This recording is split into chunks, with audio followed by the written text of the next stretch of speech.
All right. Okay, it says we're live. If we are live and you can hear me, please let me know in the comments. We've been having a lot of technical difficulties over the last couple of days with these things, and I don't know if there's just a wrench in the works or what. Somebody says no.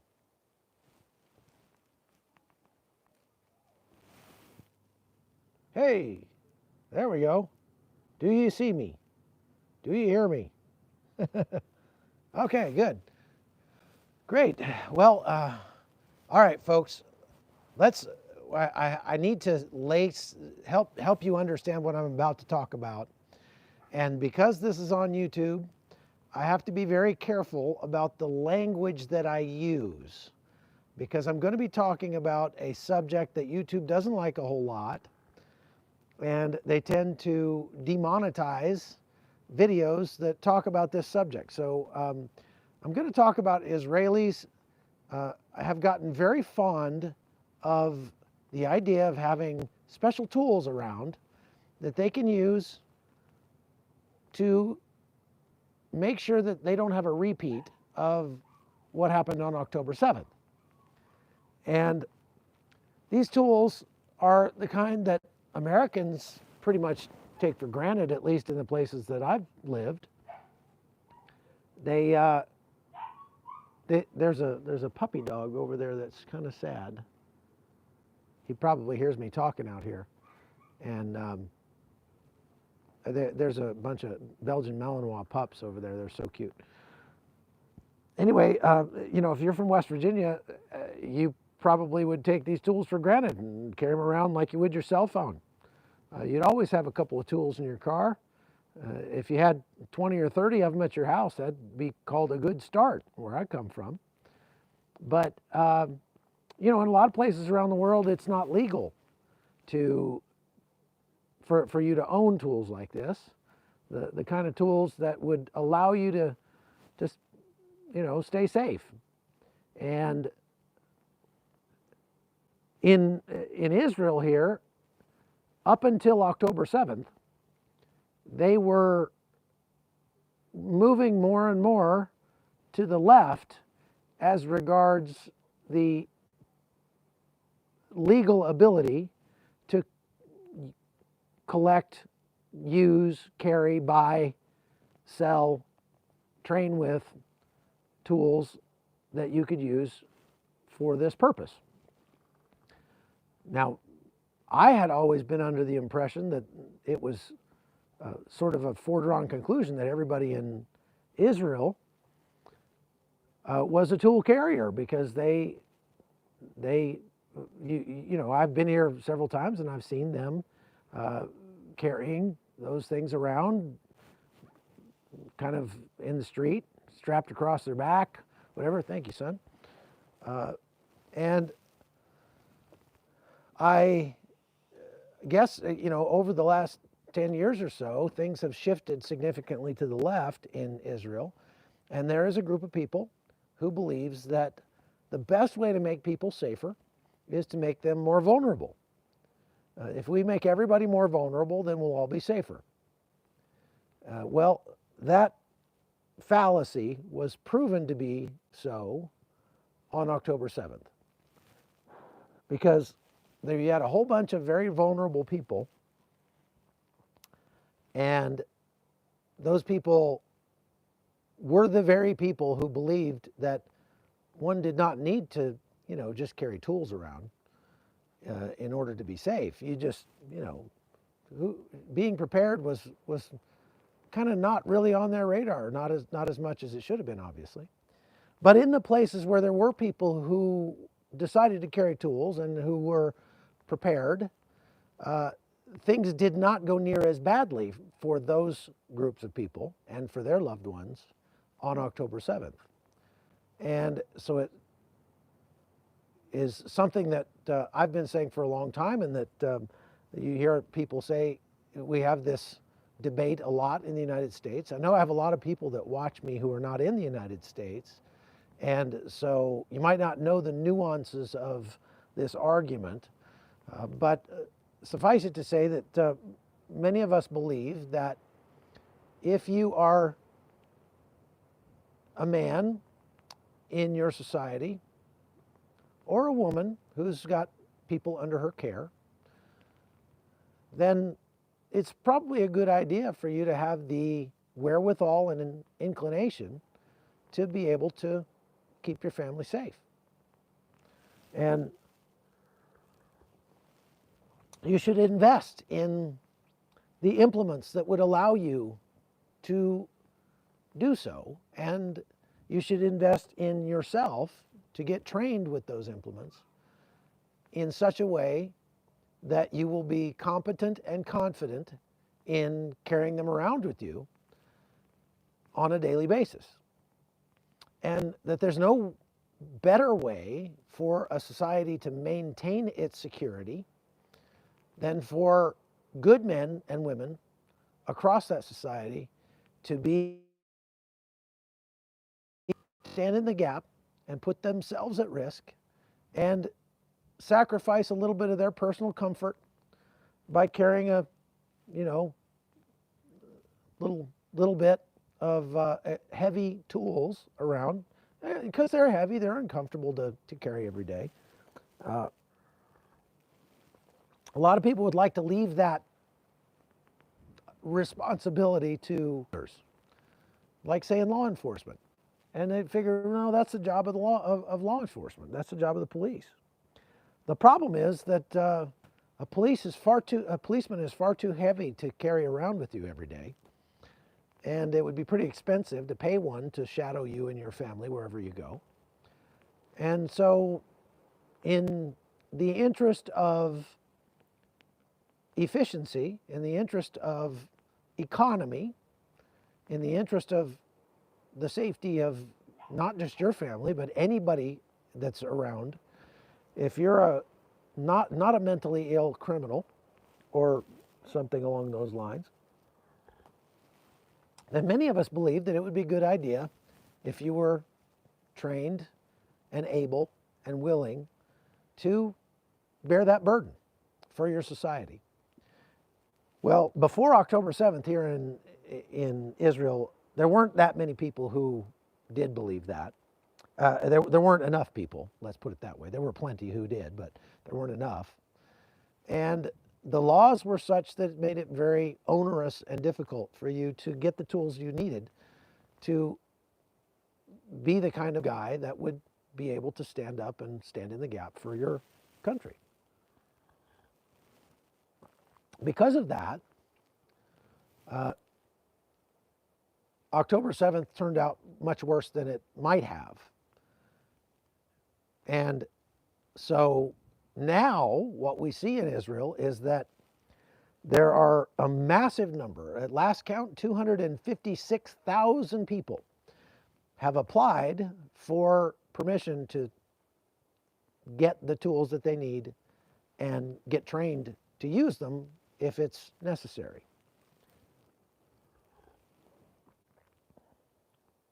You see this when you go out on the street.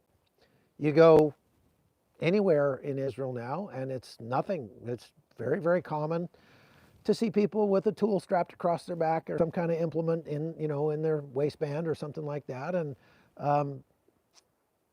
it doesn't make me the least bit nervous. It actually makes me feel better when I see people walking around like that. Now, the national security minister is known for being sort of a hard right, pro-Israeli settler movement kind of guy. And up until now, the rules for being able to, own and keep the implements that you need were, like I say, kind of onerous and difficult. Like you could only keep, 50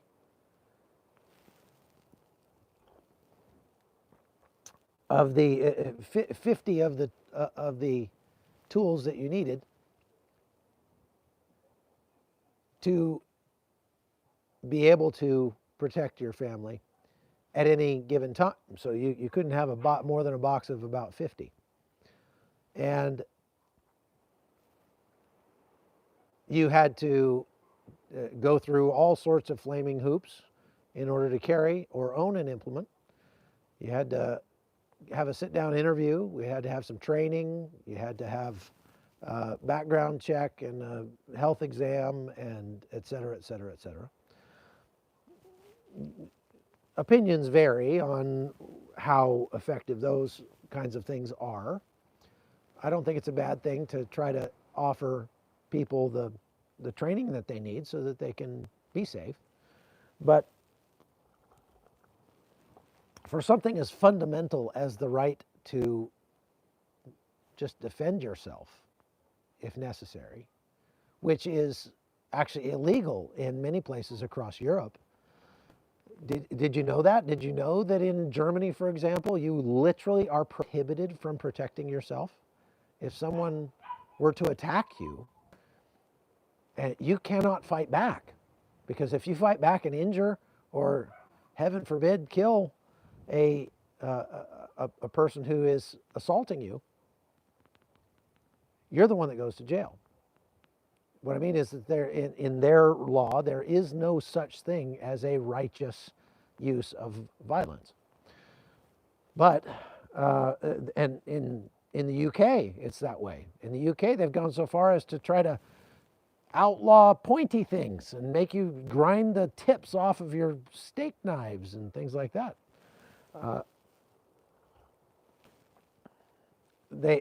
And yet evil people always find a way, don't they? They always find a way. And they can't outlaw everything. And so, again, the leftist idea that making everybody more vulnerable will in the end make us all safer turns out to be a lie. And it turns out to be a really, really dangerous lie that gets lots of people killed. People here in Israel have woken up to that fact. And so, again, 256,000 people have applied to be able to get the tools that they need. The demand for training has gone through the roof. There are these security patrols that have always been a part of life in the West Bank settlements. I won't say settlements anymore. I need to stop saying settlements because while that word to an American doesn't sound pejorative in any way, but here in Israel, that term is used as such, so that, in order to, it has a political connotation, let's put it that way. That word has a political connotation that isn't good. So we'll just say communities or villages.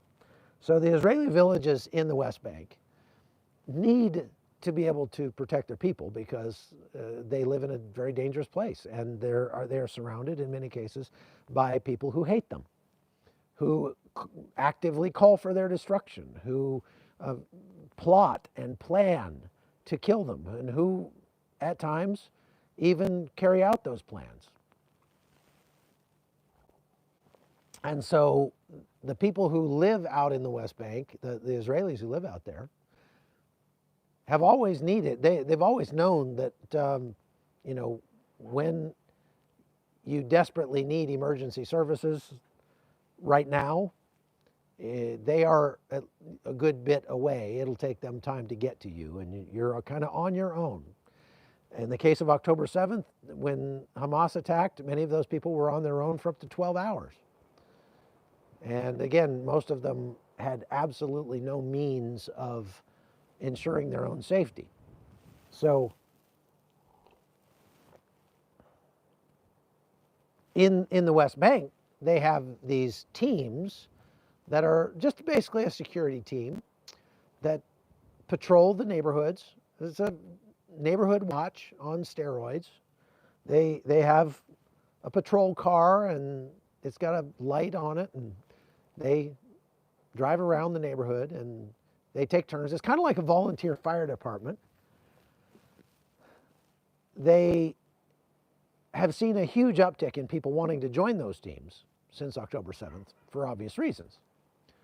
And those people need training, and they need body armor, they need night vision, they need drones, they need all kinds of stuff in order to do their job effectively. And that's one of the reasons why the guys at Hot U of L have started this Operation ITTAI, ITTAI. You can find that at serveisrael.com, in order to donate those kinds of things to these people that live in these villages out in the West Bank.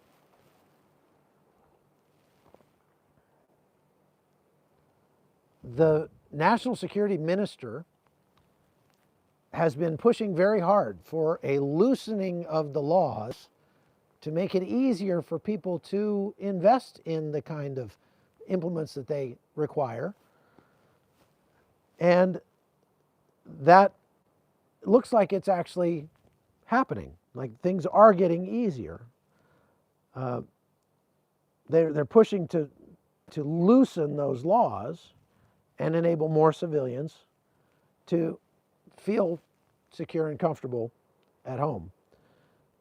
This guy's name, the minister's name is Ben Gvir, and of course the media hates this guy and calls him an extremist and et cetera, just so he may actually be an extremist. I mean, I'm not making a declaration whether or not he is. I'm just saying that the media loves to call him out as an extremist, and because it's the media and because you know they're bent, I always am going to take that with a grain of salt, and you should too. But whether or not he's an extremist, he is pushing for some very common sense laws to be passed or unpassed that would assist people who live in places where they feel like they're in need of security with the tools to maintain that. They've changed the law from 50 to 100 units, for example. So that'd be 2 boxes. We wouldn't even call that a good start where I come from. I mean, I know people easily have 50,000 rounds in their basement, and they would say that's still probably not enough, knowing that, we'll call these things precious metals because that's really what they are. When people say, do you invest in precious metals? I say, yes, I do. 9mm, 45, things like that. The number of precious metals that you can own in Israel is now going from only 50 to 100. Do you understand how hard it makes it to train in a perishable skill if you can only keep 50 or even 100 units of precious metal in your home with you? It's not uncommon for me to go through 300 to 500 in a weekend. And so being limited to 100 is going to limit your ability to be skilled at the use of the tools that you need. Now, there have been more and more accounts of these security teams in the villages out in Judea and Samaria. There have been more and more accounts of them actually fending off attacks from angry Palestinians. And that's not getting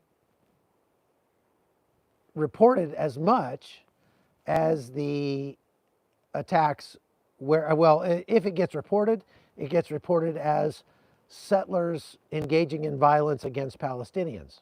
What they don't tell you is that the reason that they're engaging in violence with Palestinians is not because they're just like, hey, let's go kick some Palestinian butt tonight. They're not just driving around Palestinian areas looking for somebody to hurt. No. They are actively being attacked on an almost daily basis across Judea, Samaria, and Hebron.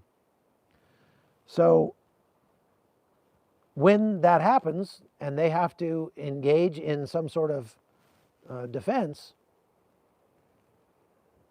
that gets reported in the news as these ugly Israeli occupiers, these Israeli settlers are murdering Palestinians wantonly, Palestinian children usually.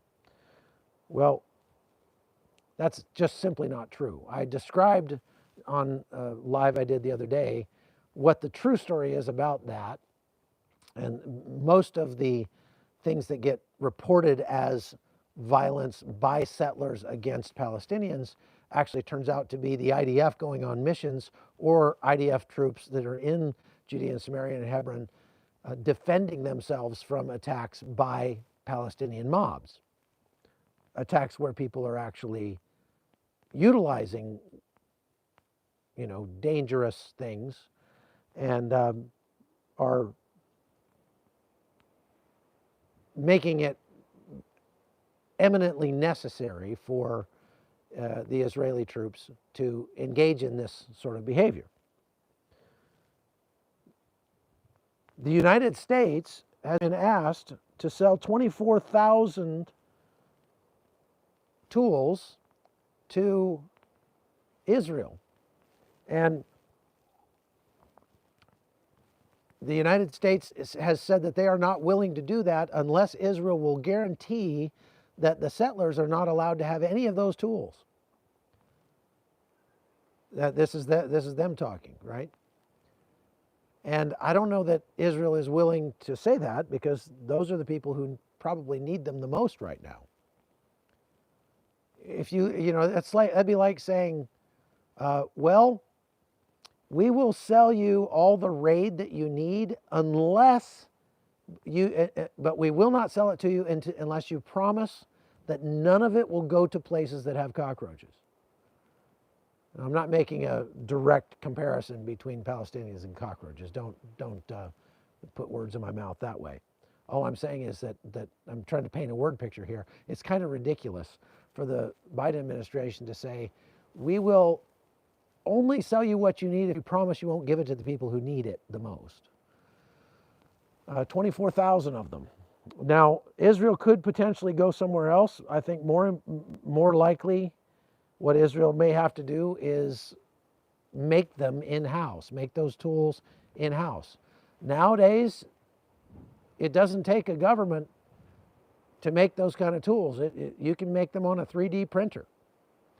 And I know people who have. So it could be that might be what has to happen. Now, there are advocates out there that are warning that the proliferation of these implements could lead to more and more violence across Israel. And isn't that just a little bit, isn't it a little soon to try to make that argument only 2 months after October 7th? I don't think that argument is going to have much traction with people who were watching their families be murdered, who were watching their neighbors be murdered, who saw their young women and men being dragged off to captivity in Gaza by these monsters, and are realizing that much of that wouldn't have taken place if more people had been prepared and trained. Yes, please hit the like button, folks.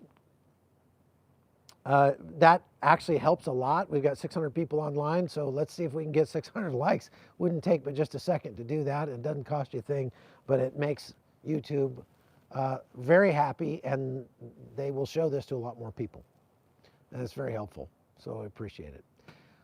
If you'd like to discuss this further, what I'll do is I'm going to go over to locals, to my webpage. You can just go to chuckholton.com. It'll take you over there. And I'm going to do a live over there where I can really talk more about this and hopefully answer some questions about it and be much more forthcoming than I can be here. So thank you for, oh man, like 100 people went down and hit the like button. That's so nice of you. Thank you very much for doing that. And if you'd hit the subscribe button right next to it, that'd be even better. We are very, very close. I think we're only 200 people away from 60,000, and my wife has promised to do her special little dance in the kitchen.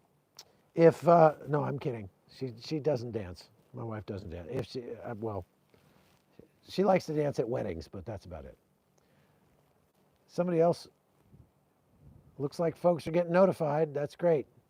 Connie says, what is he talking about?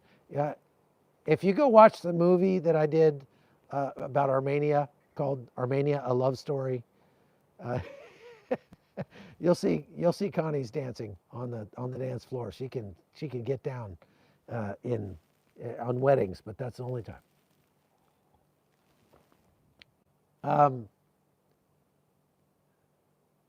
You never hear your notifications. I'm sorry about that.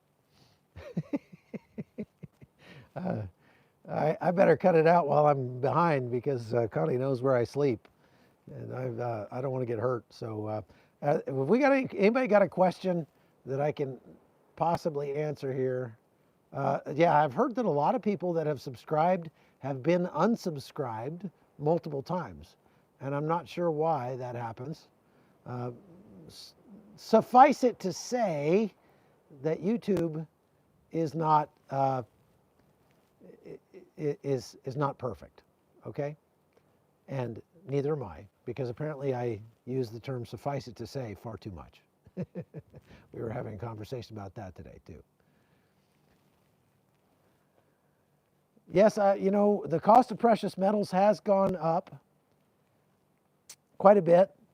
And they probably will only continue to go up because one of the ways that governments seek to limit the use of precious metals is to tax them. And so Mexico did it. They put a massive tax on precious metals. And so many other countries have taken that tack as well. But it's an investment. It's an investment. And that's one of the reasons why I'm trying to get a Milo range training system over here, because these laser training systems, although this one is expensive, it's worth it. It's really a good training, and you don't need any you don't need any actual precious metals. No precious metals will be harmed in the training. Can I give updates on the IDF soldiers' conditions, please? Well, the IDF soldiers are, you can watch my movie, Dwight, by going to armeniamovie.com. armeniamovie.com. And it's won a bunch of awards. It's a fun movie. So the Green Beret Networking Task Force is, for some reason your question is cut off. Could you email me that question and I'll try to answer it? Update on the IDF soldiers. The IDF soldiers are doing well in Gaza. They are making good progress, and they are capturing lots and lots and lots of Hamas soldiers. Those Hamas soldiers have been turning in their weapons and have been giving themselves up in droves, and that very well could be directly linked to the fact that the tunnels that they were hiding in are getting flooded, and they got nowhere else to go but up, and they come out of their holes and they get caught. Having a holiday in their underpants. Somebody said that Hamas is soon going to have to change their name to No Mas. Okay. Is it available on YouTube? No, it's, the movie is not available on YouTube. How many Hamas fighters have surrendered? Hundreds of Hamas fighters have surrendered. I have not read any of Amir's books, but I have communicated with him directly on WhatsApp from time to time, and I would love to get a chance to interview him before I have to leave. You don't think precious metals will go up much in the next few months? I hope not. I usually buy a bunch whenever I get back to the States. Any updates from the ladies in Colombia we're supporting? We were able to get them the money that they needed to hire a lawyer, and so we're waiting to hear from the lawyer what the real problem is and whether he thinks that we'll actually be able to help them Am I allowed to fly little drones around? No, I'm not allowed to fly little drones around right now here in Israel. If you fly a drone here in Israel right now, there's a good chance that your drone is going to get taken away and you could get shot in the process. People are pretty jumpy about that kind of stuff. There are a couple places where you could probably get away with it, like up here where I am right now. I maybe could, but I wouldn't mess with it. It'd be dangerous. So no, not allowed to fly the drones. Am I coming back to Israel after the holidays? I don't know, Miss Rabbit. I don't know for sure if I am or not.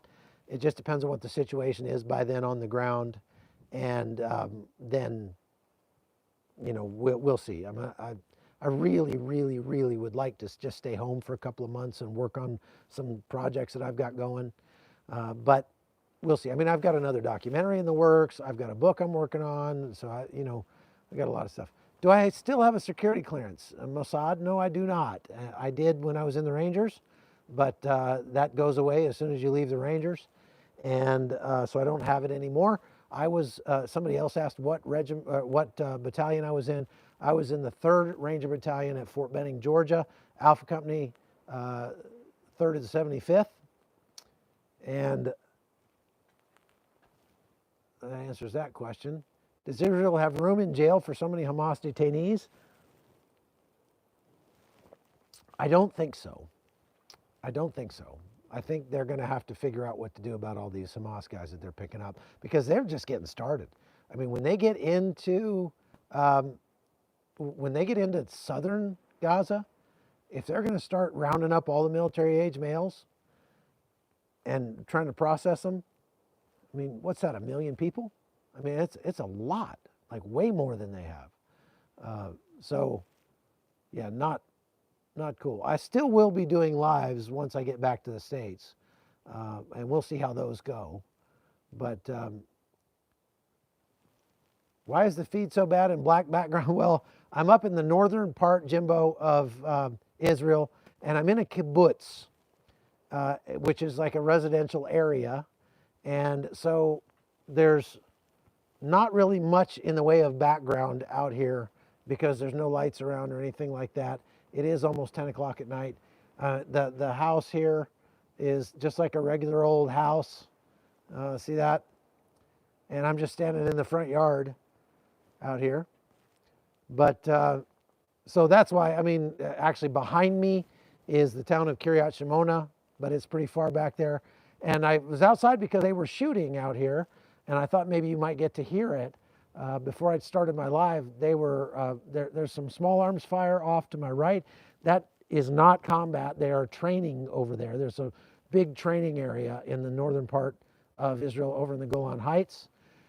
And so you can hear them out on the range doing night fire training. That's cool. And then there was also some artillery fire, and that actually could be headed toward Lebanon.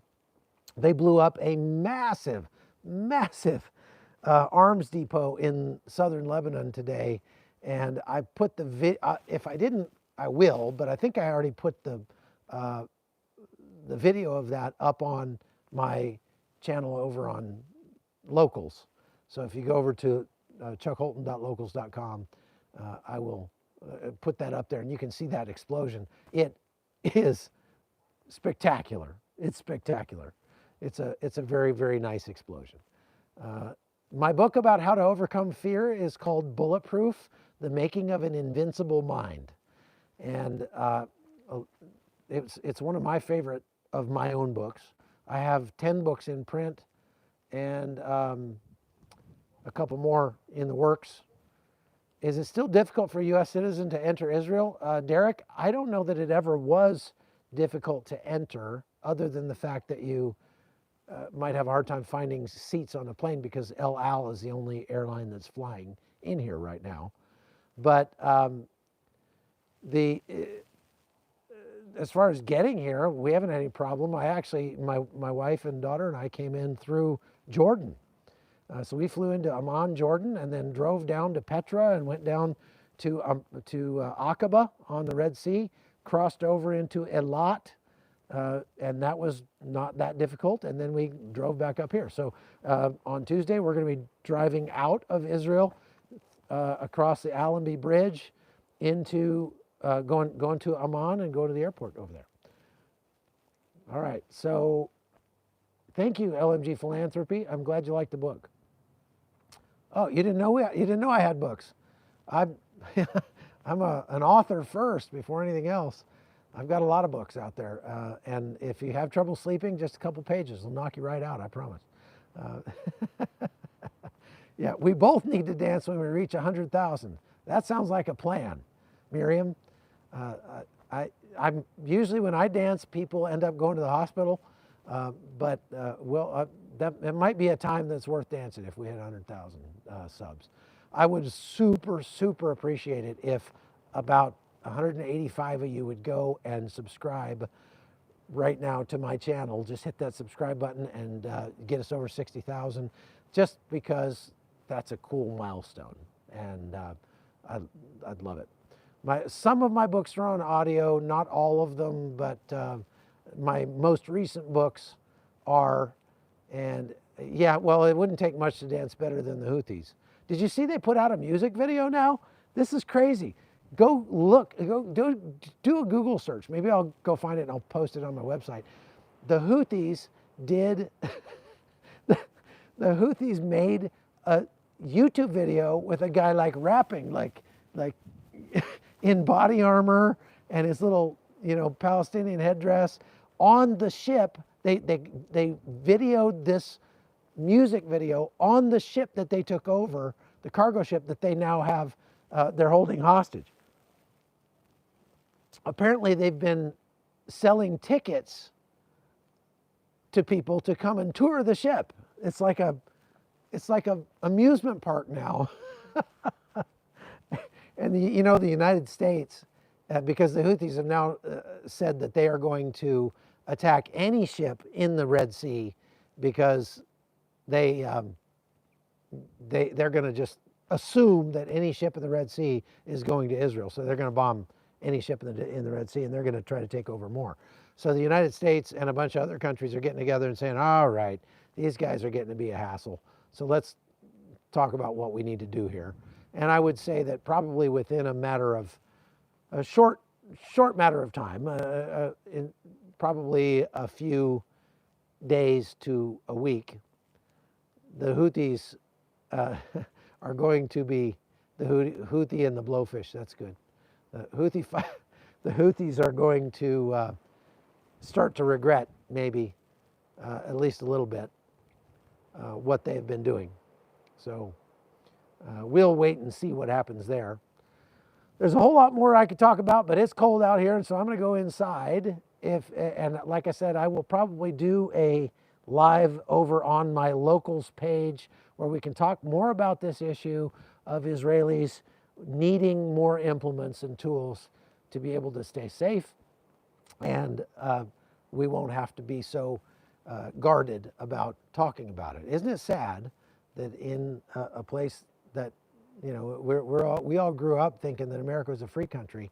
Not so much anymore. But this is a private company that is hosting us here. So while we're here, we got to play by their rules if we want to be here. So my locals page is chuckholton.locals.com, or you can just go to chuckholton.com and it'll take you over there. Okay? And so we'll go over there and we'll have a little more private and intimate discussion about this issue here shortly. But I'm going to do it inside because it's cold out here. Okay? God bless you all. We'll say a quick prayer. Father God, thank you so much for the time that we have had here in Israel. And I just pray for the people here, especially the Maronite Christians that we met today, and the Christians in the West Bank and Gaza and everywhere else who are being persecuted, who are finding themselves under attack, and by their neighbors in many cases. Lord, I pray that you'd protect them and watch over them.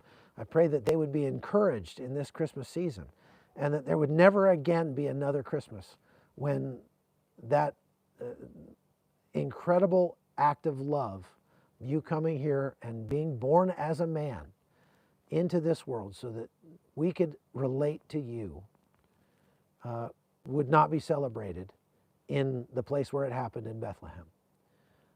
Lord, we pray that this war would come to a swift conclusion and we could all move on to bigger and better things. In Jesus' name, amen. All right. Thank you, folks. God bless you all. Take care.